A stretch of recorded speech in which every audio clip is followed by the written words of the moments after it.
Engineering सर्वे। Engineering सर्वे कौन से सर्वे होते हैं? वो सभी सर्वे जो इंजीनियरिंग प्रोजेक्ट से रिलेटेड होंगे। इंजीनियरिंग प्रोजेक्ट से रिलेटेड चाहे रोड बनाना, चाहे रेलवेज बनाना, वाटर सप्लाईज, वेस्ट वाटर जो है वो कहाँ से पाइपलाइंस जानी है, वेस्ट वाटर कैरिंग पाइप्स कहाँ डिस्पोज करना है उनको, वो सारी डिजाइनिंग, ये सारी इंजीनियरिंग सर्वे में आएगी। ज्यादा दिमाग ना लगाइए, बस इंजीनियरिंग प्रोजेक्ट के लिए इंजीनियरिंग सर्वे किया जाएगा। इसके बाद मिलिट्री सर्वे या डिफेंस सर्वे, पर्पस क्या है? अब अगर मिलिट्री के लोगों ने मुझे कहा है कि हाँ यहाँ सर्वे करो, यहाँ पर मिलिट्री का कैंप लगना है, तो हम डिटेल्स कलेक्ट करेंगे कि आसपास में कौन सी चीजें इजीली अवेलेबल है, पानी मिल सकता है, इलेक्ट्रिसिटी अवेलेबल है। तो जो भी सर्वे किए जाएंगे वो मिलिट्री या डिफेंस सर्वे होंगे। इसके बाद नेक्स्ट सर्वे क्या होगा? देखो नाम से समझ आ रहा है कुछ नहीं है, नाम देखिएगा तीसरा, जियोलॉजिकल सर्वे। जियोलॉजी से क्या समझते हो? अगर मुझे सर्वे करने के लिए, मतलब क्यों सर्वे करना है, ये देखना है कि अर्थ बनी कैसे, अर्थ के अंदर कितनी तरह की लेयर्स हैं।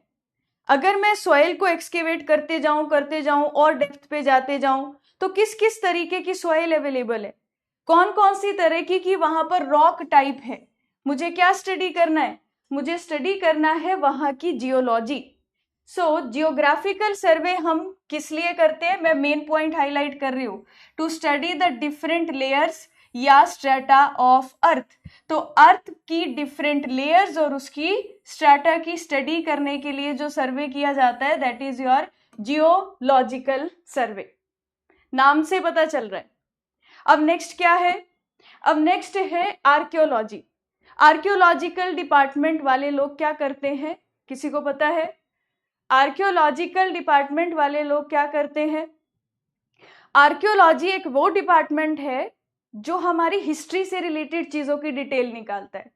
जैसे कि मान लीजिए कोई मान लेते हैं कि कहीं पर अर्थक्वेक आया, अर्थक्वेक आने के बाद एक पहाड़ के नीचे से कोई मंदिर निकला या कोई ऐसी चीजें मिली जो हमारी पास्ट हिस्ट्री से रिलेटेड है, तो वो क्या करेंगे? हमारी हिस्ट्री की किसी कहानी से उसको रिलेट कर देंगे कि उस टाइम ये युद्ध हुआ होगा, फिर ये हुआ होगा, और उससे चीजें जोड़ देंगे। तो जो आर्कियोलॉजिकल सर्वे है वो सिर्फ किस लिए किया जाता है? जिसमें हम लोग क्या स्टडी करें? पास्ट ह्यूमन कल्चर, हम कहाँ से आए हैं, हमारी पुरानी हिस्ट्री, उस रिलेटेड स्टडी। तो जो आर्कियोलॉजिकल मैप होंगे उसमें ये नहीं दिखाया होगा कि रिवर कहाँ है, बाउंड्री लाइन कहाँ है, बिल्डिंग कहाँ है। उसमें जहां ये पुरानी हिस्ट्री से रिलेटेड चीजें प्रेजेंट है, उस मैप में वो जगह ही रिप्रेजेंट की होगी। तो उन मैप को बोला जाता है आर्कियोलॉजिकल मैप। तो आर्कियोलॉजी से आपको क्या याद रखना है?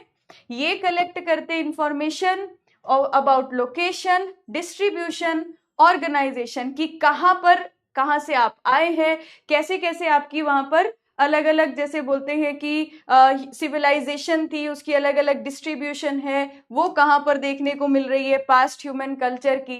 आपको पता है कि अभी भी अगर आप 10-20 किलोमीटर अपने घर से आगे जाते हैं तो कल्चर चेंज हो जाता है, कुछ ना कुछ छोटा छोटा कल्चर जो है वो चेंज होता जाता है। तो उसके बारे में स्टडी करना इज आर्कियोलॉजिकल सर्वे। लास्ट है माइन सर्वे।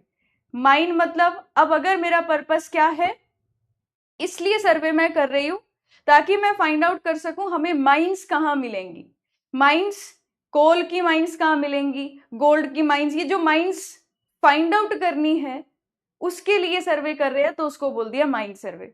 तो जब हम सर्वे इस पर्पस के लिए करें कि हमें माइन ढूंढनी है, आर्कियोलॉजी यानी कि पास्ट ह्यूमन कल्चर से रिलेटेड कोई चीज फाइंड आउट करनी है, हमें अर्थ की डिफरेंट लेयर्स की स्टडी करनी है जिसको जियोलॉजी बोला, तो इस तरीके से पर्पस के बेसिस पे क्लासिफाई किया जाता है।